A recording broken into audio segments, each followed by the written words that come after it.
Alhamdulillah wa salatu wa salam ala rasulillah ma ba'd. What is the ruling on a woman wearing the niqab?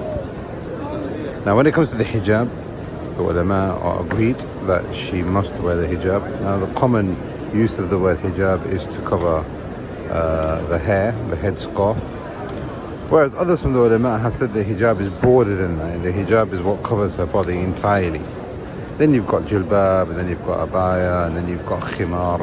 These are all different terminologies that have been used for different types of garments. But the niqab is the covering of the face. So what's the ruling on that? The others that we have talked about, then the ulama are in agreement that the woman must cover her entire body. But the face and the hands, this is the issue where the scholars have differed. Now, this differing goes back to the first generation. So therefore, we have to understand that when you've got khilaf going back that far, when you've got difference of opinion going back that far, then the likelihood of that changing ever becomes reduced. I'm not saying that it doesn't, but the likelihood of it reduces. Therefore, I think this is going to be a mas'ala that the scholars are going to be differing on, until maybe the hour. Allah subhanahu wa ta'ala knows best. Therefore, this is an issue where there is legitimate ijtihad and scholars have differed on it. Now, there are many ayat and many ahadith that have been used to talk about this topic. You can go back to the books, you can go back to the articles. There's a lot that's been translated from the ulama. فَإِذَا سَأَلْتُمُوهُنَّ فَاسْأَلُوهُنَّ مِنْ وَرَاءِ حِجَابٍ قُلْ يَا أَيُّهَا النَّبِيُّ قُلْ لِأَزْوَاجِكَ وَبَنَاتِكَ وَالْمُؤْمِنِينَ يُدْنِينَ عَلَيْهِنَّ مِنْ جَلَابِيبِهِنَّ. Many ayat, there are many ahadith. What is the difference between the two views on this? Now, the majority of the ulama have said these apply to the ummahat al-mu'mineen. They apply to the Messenger of Allah sallallahu alayhi wa sallam's wives. Ya ayyuhan nabi kulli azwajika wa banatik. Say to your wives and to your daughters. Therefore, they have said they are our mothers, they are to be preserved. And it doesn't apply, the command to wear the niqab and the obligation of it, doesn't apply to all the other believing women. They've also said that there are direct and indirect evidences to say that niqab is not wajib.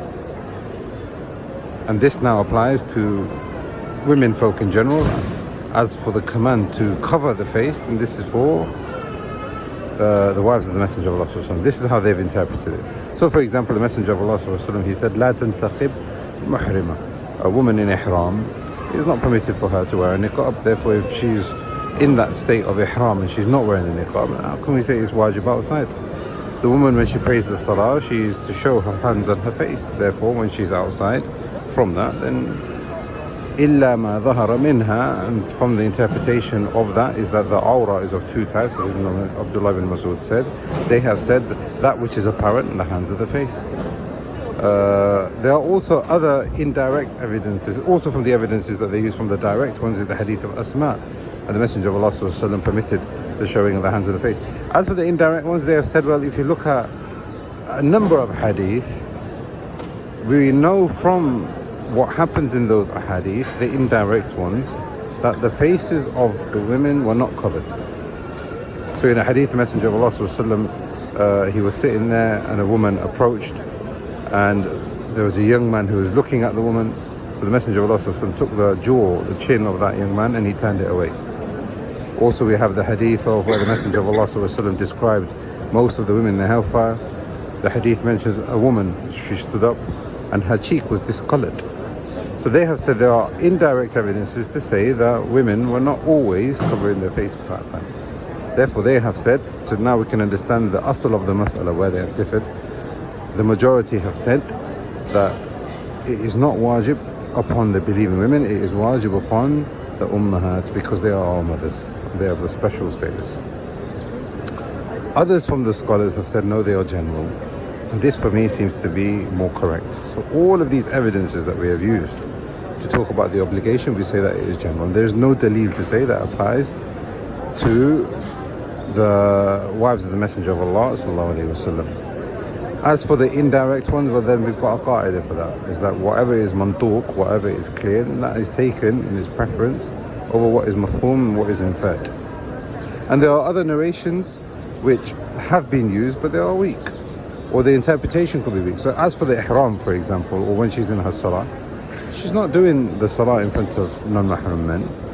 And if she is to perform the Hajj and the Umrah. It doesn't mean that, as Aisha radiallahu anha, she said in the Hadith Abu Dawud and others, that we used to cover our faces, and when the riders used to come closer, or when they used to go further away, then we used to lift our face veil that they used to have. So what it basically means is that she can't wear anything on her face, but they have got something that falls over their head. Therefore, this is where the scholars have differed. And I even remember our Sheikh Sa'd al-Shatri, Hafidhullah, he said that the view from the four madhahib predominantly says that it is not wajib and it is mustahab, and the way that they interpret it is because the way that we've just said is that they've said that it applies to the wives of the Messenger of Allah. However, practically speaking, he goes, for example, you go to Hanafi countries, you go to Maliki countries, you go to these different countries where officially in their madhab it might not necessarily be wajib. However, the application of it, the piety behind it, the reduction of the fitna, the perseverance of the sharia, you will find that the application is otherwise. So even if we were to say that it is mustahab and it is not recommended, you will find it that in the lands of the Muslims, in order to preserve the identity of the Muslimah, in order for her to preserve her chastity and her modesty, and all these different things that could be said about the legislation, and because even say then the obligation of wearing it, there is a great deal of hikmah behind that. To talk about this mas'ala, I mean, like I said, it is quite extensive and would require probably a lecture, or even a series of lectures to go through all the different adillah. But this is for us to understand where the scholars have differed. The majority have said that it applies to the believing women, the mothers of the believers, whereas the correct view, inshallah, on this is that it applies to all believing women, because there isn't anything to specify one over the other. We ask Allah subhanahu wa ta'ala that He gives us the best of understanding of our religion, and Allah subhanahu wa ta'ala protects the women of Islam, our mothers and our sisters and our grandmothers and our daughters and our nephews, and Allah subhanahu wa ta'ala instills in all of us iman and chastity. هذا والله أعلم وصلى الله على محمد.